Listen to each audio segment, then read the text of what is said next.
नमस्कार प्रेक्षक हो, मी अक्षदा. तुम्ही पाहताय राष्ट्र सह्याद्री न्यूज. राष्ट्र सह्याद्री न्यूज मध्ये आपलं स्वागत. वळूयात बातमीकडे.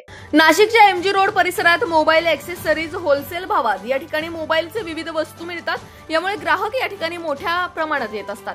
तसेच फिर्यादी कुंदन गुलाबराव बेलोशे राहणार मुंबई यांच्या तक्रारीवरून पोलीस उपायुक्त किरण चव्हाण, वरिष्ठ पोलीस निरीक्षक गजेंद्र पाटील यांच्या मार्गदर्शनाखाली भद्रकाली पोलीस स्टेशनचे पोलीस निरीक्षक संतोष नरुटे यांच्या पथकासह 4 मोबाईल, मॉजिस mobile accessories, Riddhi Siddhi mobile accessories, Balaji mobile, अजीएम कॉर्पोरेशन मोबाईल शॉप या 4 दुकानांवर पोलिसांचा छापा टाकण्यात आला. यामध्ये एकूण मुद्देमाल 3,52,700 रुपयांचा बनावट ॲपल कंपनीचे मोबाईल जप्त करण्यात आले. तसे गुन्हा देखील दाखल करण्यात आलाय.